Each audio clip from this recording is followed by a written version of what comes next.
Welcome to Issues. And so we are so very happy that you're able to join us this evening. I have been getting so many positive reports. People stop me at work and stop me on the street and tell me how much they're enjoying the various programs, and we truly thank you for that.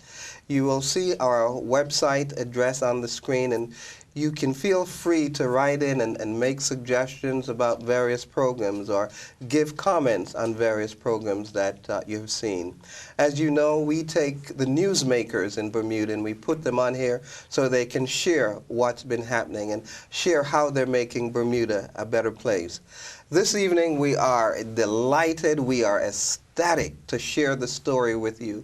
A young lady who was adopted and is now has a booming, bright future. And now we're going to talk with Mystere Gibbons. We're also going to talk with her mother, Katherina Gibbons, and her father, Dr. Gibbons. But first we have with us Katherina and Mystere Gibbons. Welcome. And I am so very happy to have both of you with us. Good to be here. Thank you. Mystere, let's start with you first. I mentioned that you were adopted. Now, in my mind, individuals who are adopted are very special. Number one, because they were chosen as compared to a birth child. What is your feeling about that? I guess I would agree. Yeah. I see it as a blessing from God. He orchestrated my life, and I give him the glory and honor for that. Now, right away, you started off by a blessing from God, which makes me think that you have a special relationship with God. Do you find that to be so in your life? I do. I try to make him the center of everything that I do. I found through experience that apart from him, I'm nothing, really. And so I owe him everything that I do. And so he is really my source of strength, my source of life. Okay. Yeah. Now, Mrs. Gibbons, your husband is a pastor, so maybe it should be no surprise that Mystere has a particular focus on God. But let's go back. Mystere is adopted now. Were you here in Bermuda? Were you and your husband here in Bermuda when you met Mystere, or was it in some foreign country? No, Richard, we were actually in Cameroon, Central Africa. My husband and I, we were missionaries there for the Seventh-day Adventist Church. And at that time, near the end of our stay, we met Mystere and her family who were living nearby. And Mystere became a very good friend of our eldest daughter, Melissa. And it was during that time also that my mother had said to Sydney and I, is there a child that would like to travel to Bermuda on vacation? And vacation for us would have meant a 3-month furlough. That is, every other year, missionaries can travel back to their homeland to greet their families and be with them for a while, for 3 months. And initially when she asked, we didn't have anybody in mind. But then when Melissa and Mystere became such good friends, I said, yes, we have someone who we think would enjoy the time in Bermuda. And so it was arranged for Mystere to travel with us. Now, you said Mystere and your daughter were good friends. Did they meet in school? Were they neighbors? How did that friendship develop, Mrs. Gibbons? Missionaries can live in several places, but we lived in a compound. And in the area was our house. It was the church. It was the church offices, as well as the little bookstore. And Mystere's father was a worker for the church, and so he lived in the area. He lived in one of the apartments, and so it was a matter of a yard, a space between our house and their house. And so they were together every day, so much so that Mystere traveled with us when we would go on our excursions to the various villages in the area, and she became one of us. She became our daughter. So much so we would have dresses that my mother would send, and we would dress her and Miss Sienna alike. And we have pictures of that. And then she ended up calling me Mommy. I can't remember what you called. Did you call? Daddy. Daddy, yes, because she spoke only French. And so the English to her was the names that we called each other. So she called Mommy and Daddy. Fascinating. Now, your mom has given you or a young person an opportunity to come to Bermuda. And since Mystere was best friends with your daughter, I guess it came natural for Mystere to come along with you. So how did that take place? Did you and your husband buy the ticket and so forth? How did that story take place? As I stated, there was someone who wanted to sponsor a child, and Mystere was 9 years old at the time, and Meliciana was 8, because Mystere's a few months older than Meliciana, and we had to secure a passport for Mystere and a ticket as well. And so we were able to secure the passport. That actually was a little difficult too. But by some miraculous situation, because we had already booked our tickets, we were able to get a ticket for Mystere. But when we arrived at the plane, which was Swissair, there was no seat for Mystere. And something we had never seen, they actually set Mystere between my husband and I and secured a seatbelt with her. At 9 years old? At 9 years old, and that truly was a miracle. Yeah. Truly was a miracle. And so she left Cameroon. We went on to see family in England, and then we went to Boston, and then we came to Bermuda. Okay, now you're in Bermuda, and it was only intended to be a furlough, which, as you indicated, was 3 months. Yes. And then here you are in Bermuda. Mystere, but you're only speaking French, and you're here in Bermuda. And how did that communication go with other 9-year-olds here in Bermuda? Well, as a child, I didn't think about it. I was with Meliciana and Gianluca, and they pretty much translated everything. So if we were around other kids, they would, let me know what's going on, and, vice versa. If I needed to communicate something to the kids, they would do the same. But it never hindered me from being with other children. I never felt different. Not during the vacation when I started, later on when I started school, then it was noticeable that I was different. Now, Mrs. Gibbons, your birth children were born in Bermuda, and you and your husband went to the Cameroon as missionaries. I believe your husband was president of the conference over there. But your children, excuse me, did not speak French while living in Bermuda. Am I correct? No, we left when they were, Meliciana was 3 and Gianluca was 1. Oh. So during the time that they were there, they became fluent in French because they were among the French-speaking peoples. They were in the schools, the Sabbath school, everything was French. And so they quickly learned the language. Now, are they still bilingual, or have they forgotten? They're still bilingual? They still speak French. Very good. They speak French. Okay, back to our story. You're here in Bermuda, supposed to be here for 3 months. Now, that 3 months developed into a number of years. Now, Mrs. Gibbons, how did that happen? One thing I will say is that Mystere is a very loving, sociable person, and that started from jump. The minute she arrived on the island, she wanted to hug everybody, she wanted to just be with everybody. People liked her right from the beginning, and because of that, it wasn't hard for her to start to pick up some of the language of English, even though she was still fluent in French. But we decided to stay that year in Bermuda and not go back with my husband. And so we decided to enroll the children in Bermuda Institute. Mystere was supposed to go back with my husband to Cameroon to be with her family. However, someone said, no, I think she should stay because we like her so much. In fact, she should come to Bermuda Institute with Meliciana and Gianluca. So she was sponsored for that time in Bermuda Institute to help her to learn English. And that 3 months turned into a year. Yeah. And so she stayed at Bermuda Institute for that year, learning English, learning the culture, and now, enjoyed herself. Mystere, your birth parents were still in Cameroon. Yeah. Wasn't there some sort of emotional attachment now that you're going to be here in Bermuda and they were there in the Cameroon? Yes, I definitely, I would say that I missed them. I had moments where, I wanted to see them again. But even in my child mind, I felt that, this is a good opportunity for me. And I was thankful for it because I knew that kids in my country wouldn't have received the opportunity that I had gotten. And at 9 years old, you were able to come up with that understanding. And I also thought that it would be, that it wasn't permanent, you know, that, you know, once the school year is done, that then I will return and I will see them again. And so that helped me to get through my first year. Okay. Mrs. Gibbons, what led to the adoption? There were a number of steps that led to the adoption.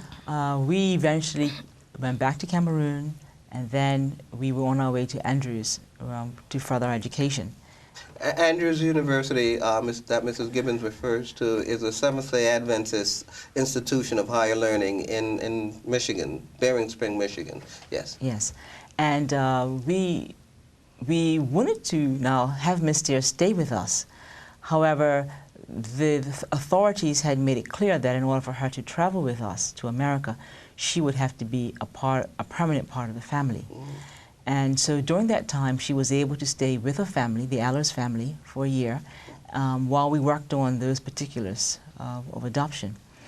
And when we came home, we started the process, which was quite complicated because we were living in America, and for adoptions, you have to have a home study. So the home study was commissioned by someone to do, a social worker in America. Then we had to get permission for Mystere to be adopted, which can also be complicated because you don't just readily adopt children from Cameroon. You just don't do that. So we had to get permission from her parents for this to happen. So the information had to be translated from English to French.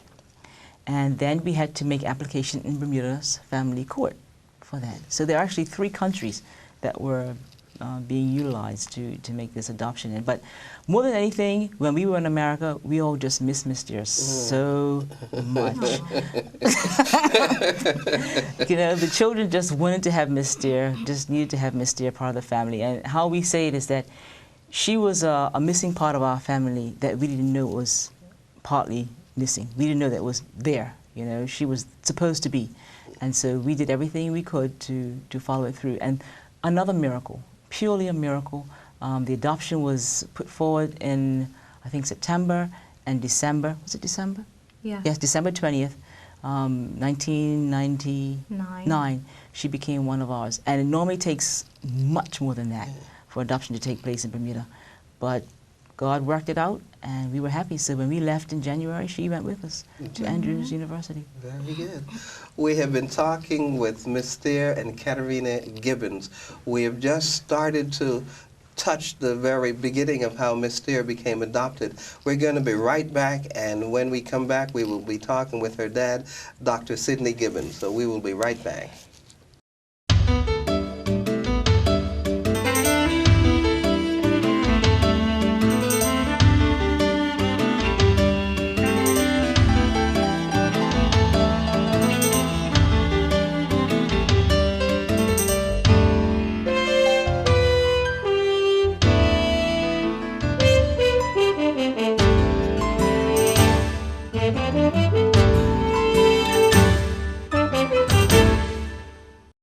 Welcome back to Issues, and we have been talking with Mystere Gibbons and her mother, Katherina Gibbons. But now we're going to bring her dad in, Dr. Sidney Gibbons. And Dr. Sidney Gibbons is pastor of the Southampton Seventh-day Adventist Church and the executive secretary of the Bermuda Conference. Welcome, Dr. Gibbons. Thank you. It's a pleasure to be here tonight. Okay, now we've heard your wife's side of the story. Sure. Now we will get to your side of the story. Okay. Now, just to recap, we understand that Mystere is from Cameroon. That's right. She was very close friends with your birth daughter, and was supposed to be 3 months here in Bermuda, which has turned into a new lifestyle. Yeah. Now, when all of this was happening, you're the father, you're the provider of the family. What was going through your mind? Did it, oh man, I love her, but there's another mouth to feed. So what were some things going through your mind? Well, that didn't go through my mind. Okay. That was never the concern. Okay. The only thing that really went through my mind is if we follow through with this, Mystere must be accepted as one of our family. Mm-hmm. And in every way, any benefits, any lack of benefits, everything is we're together. Okay. And I remember even saying that to the rest of the family. You know, if we adopt Mystere, she is one of us. Now, there's an extended family, and I know both your side of the family and your wife's side of the family, the close families. So when you shared this with your families, what were some of their thoughts? You know, in terms of the adoption. Yes, go ahead, it's a great thing, or have you thought about this, have you thought about that? So I don't recall hearing any negative reaction. I think by then our families had accepted that we had received and accepted a call to missions. Maybe leaving to go to missions, there were more probably reservations on the part of some as to, is this really going to work? Yeah. With these young children you're taking away? But now that we are coming back and Mystere is in the picture, it's more just a natural continuation of what it means to be a missionary family. Yeah. Yeah, so I think it was very accepting on the part of our family members. Now, Mystere, when you came to Bermuda and you met your new grandparents, did you feel accepted? Did you feel any caution in their part? Oh, no, absolutely. My granddad and my Mamie were the first that I met. Granddad and Mamie. Yeah. Those were my mom's parents. Yes. And we actually met them in England. Oh. They were waiting for us there. And I just felt like part of the family right away.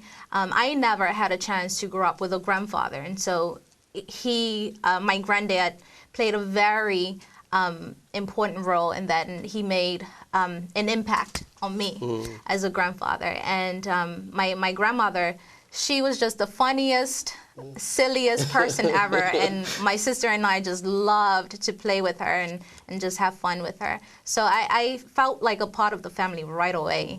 I met my Nana and Papa when I arrived here in Bermuda, and again, they also made me feel like a part. So it's almost like it's always meant to be from the very get-go. Now, Dr. Gibbons, as a pastor, somehow, do you see this, do you visualize this as something that was in God's plan? Definitely. Yeah, because it's not what we set out to do. It just evolved. And at each step of the way, it was just a very natural evolution. Never was there a force, never was there a resistance. There was just an embracing. And what I see this whole adoption being is just an extension of the family.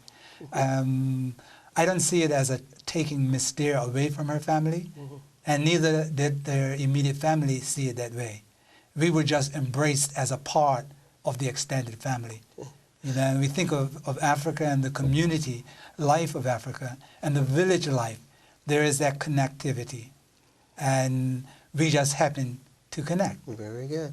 Now, there are some individuals that I know that have been adopted, and some of the individuals that I know that have gone through adoptions, somehow it has just never worked out. I don't know if you know of any stories like those, but I know of several stories where families adopted a child and it just never worked out. What makes it work for your family, Dr. Gibbons? God. And I think that's the only source that drew us all together. This was not just an adoption. This was a fulfilling of God's plan that we discovered and that we submitted to. And because God was in it, and he was in the center of each of our lives, including Mystere and her family, it just became clear that he was in it. And he was the drawing card. And Mystere, in listening to you, it seems like you have always sensed that you belong to this new family. Am I correct with that? Yes. Yeah. I think you're correct in saying that. When you talked about, by the way, Mamie, how did that come up? How did you come up with that name? She came up with that name herself. I just, whatever Meliciana and Gianluca called their elders, their parents, their grandparents, their aunts and uncle. I just adopted that as well. Okay. In my country, it's very disrespectful to call anyone by their first name. And so you're always mom, mama something, or uncle something, you know, papa something. And so when I met my adopted parents, naturally it was just mommy and daddy because that's what their children called them. And so when I came to Bermuda and met Mamie and Granddad, they were Mamie and Granddad because that's what, you know, that's what Melissa and Gianluca knew them by. Now it's so interesting. You seem so at ease. Most of us that know you look at the Gibbonses as your parents. Now, siblings fight. Did that take place? Oh, all the time. More particularly with my brother and I. Oh my goodness, all the time. I remember once when we were after school. We were living in Jamaica at the time, and after school. My goodness, you have been almost around the world everywhere, then. Everywhere. And so every day after school, we would meet in my mom's office, and she was in a counseling session at the time, and my brother and I were in the room next door. And I don't remember what he was doing, but I remember he was annoying me. And so I picked up my binder and I threw it at him across the and it hit the wall. About how old were you at that time? I was 12. And Gianluca was younger. Gianluca was younger. Yeah. Probably 9, 7. He was 7. Yeah. Yes, and so I threw the binder at him across the room and it hit the wall. Oh my goodness, my mom came in there. I thought it was the end of the world. But yeah, good times. I don't know, but did you get spankings? I don't know if the Gibbons... My dad always prayed before you. I didn't understand. How can you pray to God and then spank me? That's not right. But yes, we did get spankings. Oh my goodness. You know, it's a real treat and a real experience just talking with you. And those of you viewing can't see, but her mother is off camera and she's looking and she's joining in with her eyes in this conversation also. Dr. Gibbons, we're going to ask you to leave, and we're just going to spend some more time with Mystere talking about her college life. So thank you so much for being with us. It's a and pleasure. We will be right back.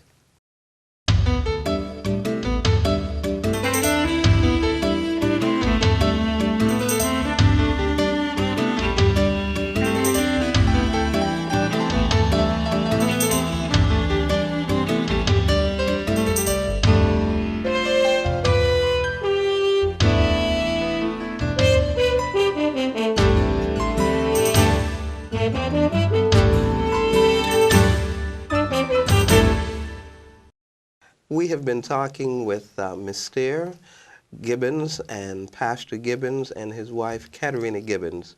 We're going to now take the story a little further and find out what's been happening with Mystere. She has gone away to college. She's now back in Bermuda. So we're going to dig into her life some more.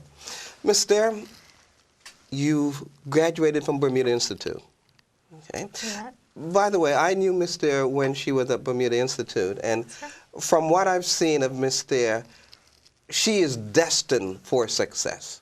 I think in order to fail, she has to work at failure. Yeah. So this is a young person that is guaranteed, in my opinion, guaranteed success. Okay, Mystere. So.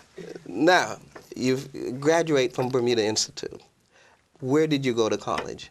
I attended Atlantic Union College for a year. Okay. And then I transferred to La Sierra University. And then I completed my prerequisites at La Sierra University and transferred to Loma Linda, where I graduated with my bachelor's and soon with my master's. Okay. Now, Atlantic Union College, which is in Boston, Massachusetts. Boston, Massachusetts. Thank you. Why did you choose Atlantic Union College? Were most of your friends going there, or what? No, majority of my friends were attending Oakwood and other colleges. I chose Atlantic Union College because my biological parents knew a family who lived in Boston. I had become good friends with their son, who is now my husband. And the father, I remember telling the father that I am still considering colleges, and he said, you know, if you decide to come to Massachusetts or AUC, you know that you have a family here. And so that helped me, that comforted me, you know, in making that decision. When you graduated from Bermuda Institute, did you know what you wanted to major in? I wanted to study medicine because growing up in Cameroon, I was exposed to a lot of good things and as well as a lot of difficult things. And so I wanted to make a difference in my country, and more particularly in the area of health. And from little, the only thing I knew of was either becoming a doctor or a nurse. And so after graduating from high school, I just put it in my mind that I was going to be a doctor. And I, sure enough, had the grades for it. I had the scholarships for it. I had confirmation or affirmation from people that I spoke to and, you know, shared with them what my plans were. And so I thought that, you know, I'll be okay. Yeah, and so I went on to Atlantic Union College, and I majored in, I did pre-med biology. Yeah, that's it. Okay. Pre-med biology. Now, you then left Atlantic Union College and went to California, way on the other side of the world. Way on the other side. Now, your brothers and sisters at this time, were they at Atlantic Union College with you, or? Gianluca was still at home with my parents. Meliciana was at La Sierra. Okay. So that was actually the first, no, I wouldn't say the first time we had been so far apart, because my sister and I are very close. So in making my decision, or with my parents' help, to transfer to La Sierra, I felt better that she was going to be there with me. Okay. Yeah. So was it, in terms of transferring to La Sierra, was it an academic choice or one that you wanted to be with your sister? It was both academic, it was social, and that I wanted to be with my sister as well. Okay. Yeah. Did you maintain the same major when you went to La Sierra? I did. Actually, no, I changed. I did pre-med and art. An art? An art? I've done everything, Mrs. Smith. Yes, but I did pre-med and art because during my first year in college, I struggled with the natural sciences. I was not understanding it, no matter how hard I tried. And so I decided to continue with the pre-med, but find another career or, subject that could balance the two. Well, that's art. What were you going to do with art? I was studying graphic design. Oh, yeah, okay, and I love artistic things. Okay. I love to draw. I love to paint and all those things. So I thought that that this could be a way for me to channel my talent, and also to help me relax from the stresses of pre-med. Okay. So that's what I did. Okay, so now you're here at La Sierra. Now, at some point, that pre-med changed. Yes. Okay. Was it because of the struggle with the natural science, or you just found something that you might enjoy more? Yes. I first have to say that when I graduated from high school, and I shared this with the students at Bermuda Institute, when I graduated from high school, I allowed the praise to get to my head. So much so that... I'm surprised, really.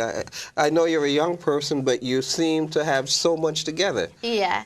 And so much so that I began to feel self-sufficient because I felt that, you know, I had gotten the grades, I had gotten the scholarships, I had done all these things, and I forgot really the person who had given it to me, and that was God.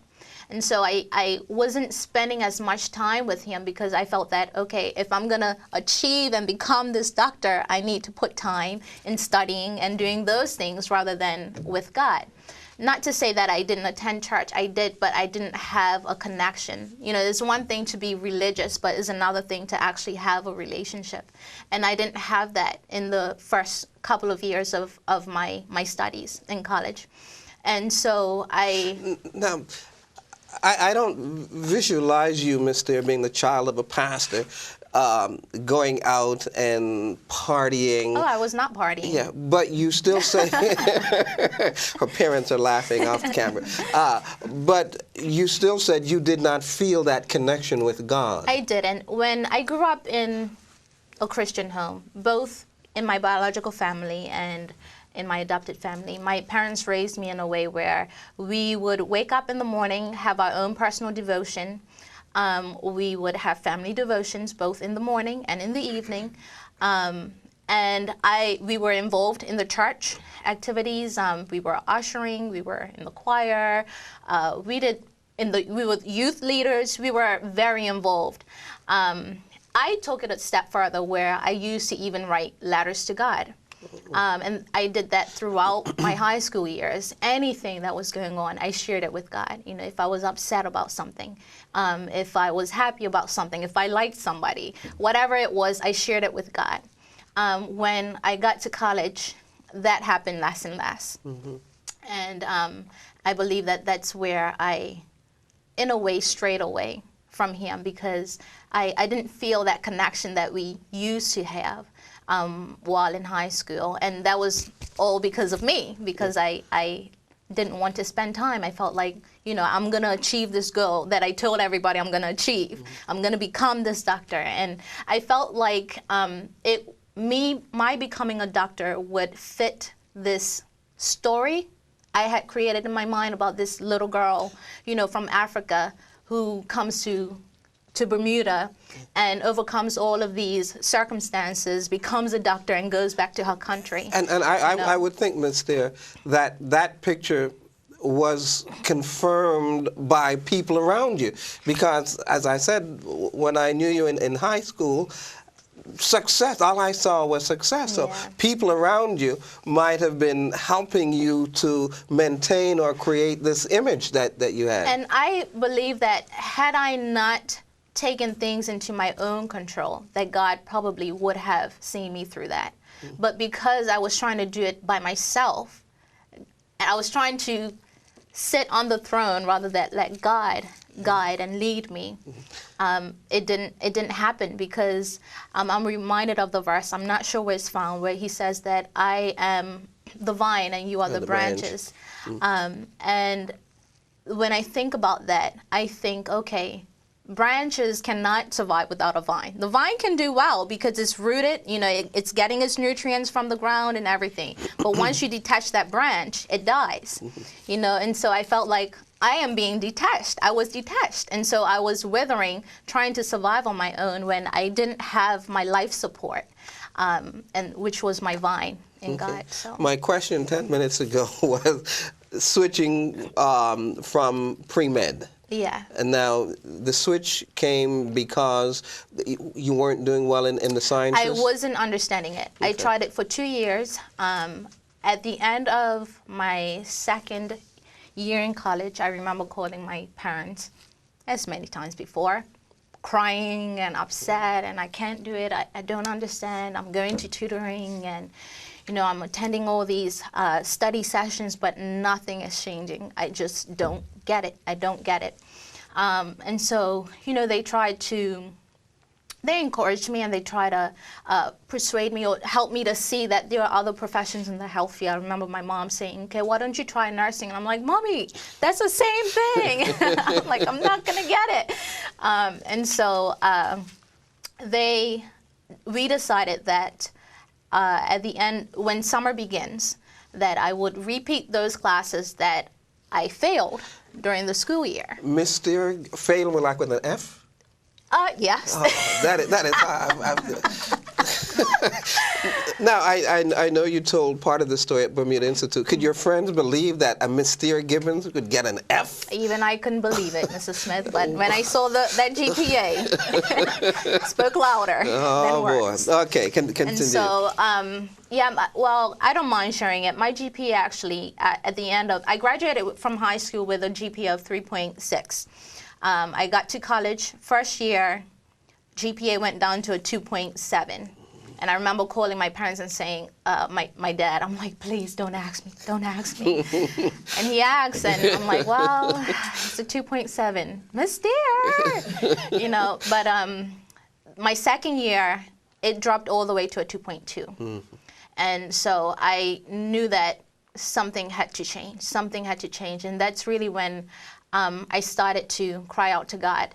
And I realized that I was probably where he wanted me to be, because I didn't have a choice but to call him. When you're at the bottom, you don't have a choice but to look up, right? And so that's what I did. I looked up to him and I cried out to him. I said, God, you know, you brought me here for a purpose. I can't, my life here, away from my family in Cameroon, and my adopted parents' efforts in, you know, in investing in me and in bringing me up as their own, it can't be in vain. There's got to be more to this, God. Like, what is it that you want me to do? And he reminded me of the Bible text that says, in all your ways, acknowledge him. And that's what I wasn't doing. I wasn't acknowledging him. Mystere, through all of our conversation here and even with your parents, I see that focus on God. I see that interest where as a young person, God appears to be the center of your life. Absolutely.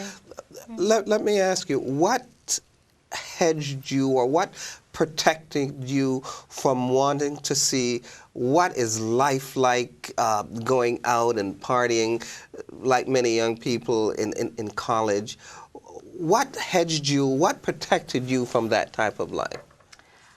Well, for one, apart from the spiritual side, I never had an interest. Okay. You know, I never had an interest. I never surrounded myself with friends who behaved in that manner. I do have non-Adventist friends, but they're mature. And so it just wasn't something that interested me. And even as a spiritual, I couldn't do that to God, because that will be, it would hurt me to even know that, you know, he's done so much for me. And how could I do this to him? You know, how could I disrespect him in such a way? For those parents who may be listening, Mystere just said something that's key. She never surrounded herself with friends that would detract from the relationship that she has had with God. So as parents, the friends that our children have and create, they're very, very important. Now, you're going to switch from pre-med to? I switched from pre-med to speech-language pathology. Why? We know that you weren't doing well in the sciences, but why did you choose speech pathology? Yeah. After I had spoken to my parents, I redid the classes during the summer and failed them again. Oh, no. And but it was almost like affirmation that God was saying, if I'm going to be in control, you have to let me lead. Don't try and keep doing what you think I want you to do. You have to let me be in control. And so I took that and, you know, I ran with it. I prayed to him and I fasted for the week. And on the third day of my fast, I had a dream. And the dream was a reminder, it was actually a true story, about my sister, my biological sister, who had brain tumors. And the brain tumors affected an area of her brain that resulted in some speech and language deficits, unbeknownst to myself and my family. And so I remember being at home and doing some therapeutic exercises that I didn't know I was doing at the time. And so God brought this to my mind, and I was like, you know, God, what are you trying to say? And I realized that he wanted me to help people who are like my sister. And I said, well, isn't that medicine? You know, wouldn't I be doing medicine? I just finished, you know, I just quit. What is it that you want me to do?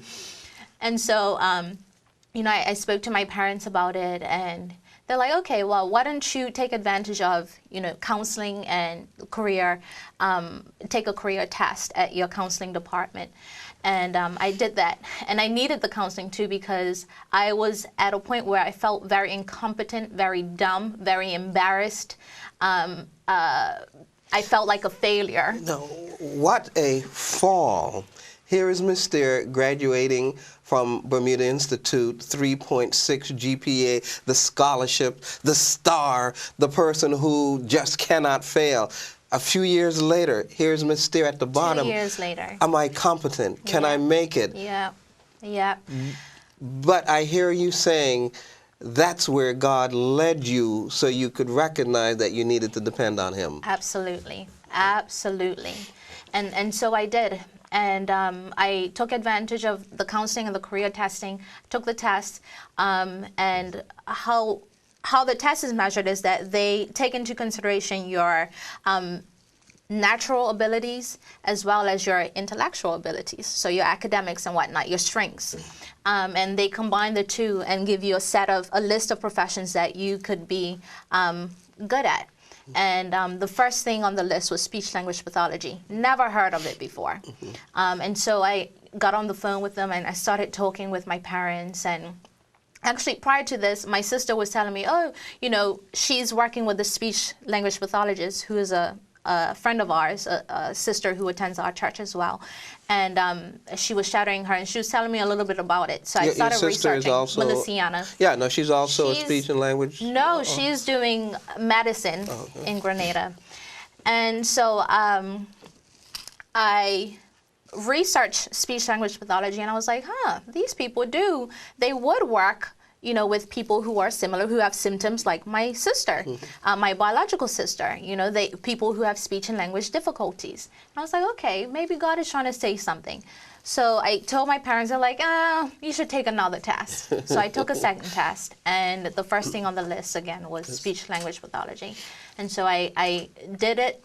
The way that the program works is that you need to do 2 years of prereqs at a college, and then transfer to another school that has the bachelor's degree program, 2 years. And I felt at the time like, oh my goodness, God, I wasted 2 years already. I've wasted money. You know, there's got to be another way. I cannot do 2 more years of prerequisites or general ed classes. Let me tell you, as a parent, that would be going through my mind. 2 years of money. Yes. Yep. Yes. And that's exactly what I felt. And so I began to take the classes, and would you know that I finished the 2 years in 1. Wow.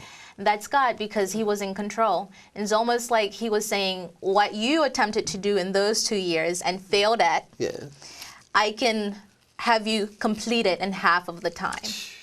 And I did. I completed it in 1 year.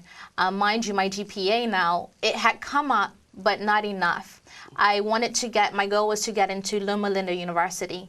And Loma Linda's admission requirement is a 3.0, which I didn't have. I had a 2.6. Get into Loma Linda to complete your bachelor's? To complete my bachelor's. Okay. So I completed my prereqs to get into their speech and language program. Yeah.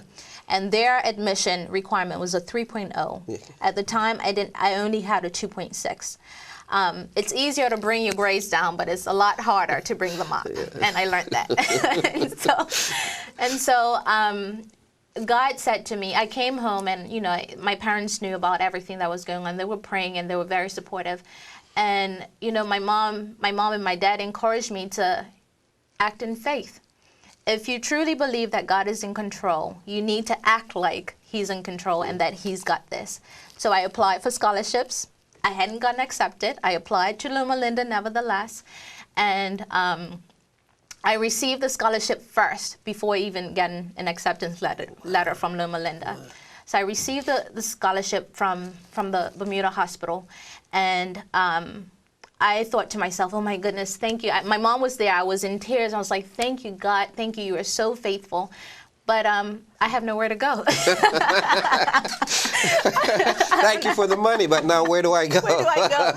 So I was like, God, you got to make this come through. And I would say maybe towards the end of because during the summers I volunteered. I was volunteering and shadowing a speech language pathologist at the hospital during that summer. And towards the end of my time there, I received my letter of acceptance, and I was in tears, and I was humbled because to me it was affirmation that God still wanted to use me. And though I strayed away, though I pushed him away, and though I tried to take the glory for myself, he still wanted to use me, and I was so humbled by that. And I am where I am now. You know, I graduated. I got into Loma Linda, graduated with a higher GPA of 3.4, and now I'm completing my master's degree. And you are is it shadowing you're doing at the hospital? Or is this It's part of my graduate program. I'm interning at the hospital, and so the way that the program works is I complete my courses within a year and a half, and then I use the remainder half of the school year to practice. And so they have us intern in schools and in hospitals. So I've completed my school clinicals already, and I'm now completing my medical. Graduation will be when? June 15, 2014. Okay, about a year away. Oh no, this year. June 15, 2014. 14? I heard 15. This year. Wow. Wow. Yes. June. So I'm on my home stretch now, almost done. Wow. Now, are you obligated to the hospital because of the scholarship? I don't know how to answer that. I guess.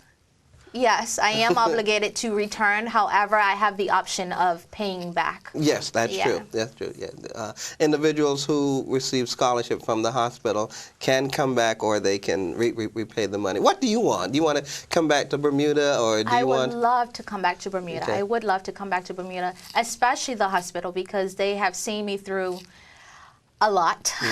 I've been volunteering there since I was 14, and I've worked in different departments, and so I know a lot of nurses and a lot of doctors and whatnot, and even it's because of them that I was able to go through an entire brand new profession or career choice.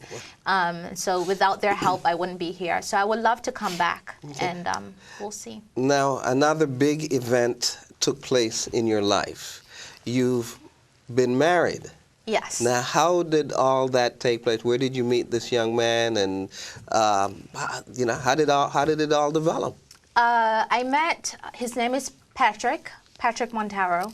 I met him at Atlantic Union College. So I've been calling Mystere Gibbons, but she is really Mystere Montero. Very good. Yes. And so Bermuda Institute has a program where we visit colleges in our 12th grade year. And so one of the colleges we went to see was AUC, Atlantic Union College. And one of my friends had known Patrick from a previous Adventist engagement, Adventist youth engagement. And so she said, I have a friend who's from Cameroon, knowing that he is from Cape Verde and his mom is from Cameroon. And so she said to him, I have a friend who's from Cameroon, you should meet her. And so she introduced us, and we started talking. And I remember that the one thing I liked about him was that he was spiritual, and he was genuinely trying to be a friend and not trying to have something else going, and I appreciate that because I can have a conversation with him and enjoy him. But we found out later through our conversations that his dad and my biological father were very close friends in college, and I can only say that that's a move of God, because here are two people who've never met before, and you know, they have this huge connection. So. Truly an amazing story, Mystere. Now, when you speak with young people that are younger than you are, like when you were at Bermuda Institute and you spoke for their chapel, was there a question and answer period? Did you have an opportunity, did students have an opportunity to ask you questions? No, there was no time. The students, the people who are younger than you are, ever have an opportunity to talk to you about your academic program or about your relationship with God? No, actually, I've never had any of them come to me and ask me about my relationship with my academics. But that could also be because I don't spend a lot of time on the island, because majority of our time is in school. So it's nice to come back home during the summers, but we don't have that opportunity to, you know, to be with the youth and spend time with them. Yeah. Well, you are an amazing, amazing young lady. And again, I only see success in your life as you were talking. Some portions just reminded me of Job, some of the trials he was going through. And Job said, though he slays me, yet will I trust him. And I see your life just haloed or covered with God at every aspect of your life. And I think if Bermuda Institute or any of our schools on the island have an opportunity to invite you to be a motivational speaker to young people and give you that opportunity to have a question and answer, you can truly be a positive role model for them. Oh, thank you. You truly are. And I wish you all of the success, continued success. Thank you so much. And I think the example that your parents, your adopted parents have been for you, and the role model that they've been for you is truly inspirational. Thank you, Mrs. Smith. So again, Mr. Montero, thank you so much for being with us. I also thank your parents, Dr. Sidney and Katherina Gibbons, for coming on. And thank you for sharing your story. Thank you for having us. Yeah. Thank you so much. It was an honor and a pleasure. We've been talking with Mystere Montero, a young person who is from the Cameroon, was adopted by a Bermudian family, and she shared with us her experience of just being a high flyer academically, socially, and then she went off to college and, in her terms, kind of drifted away from God and experienced for the first time in her life academic failure. But her relationship with God became mended, and she is now graduated from Loma Linda University and will be graduating in a few months as a speech and language therapist. And we have enjoyed having Mystere with us, and we look for you to joining us on Issues next time.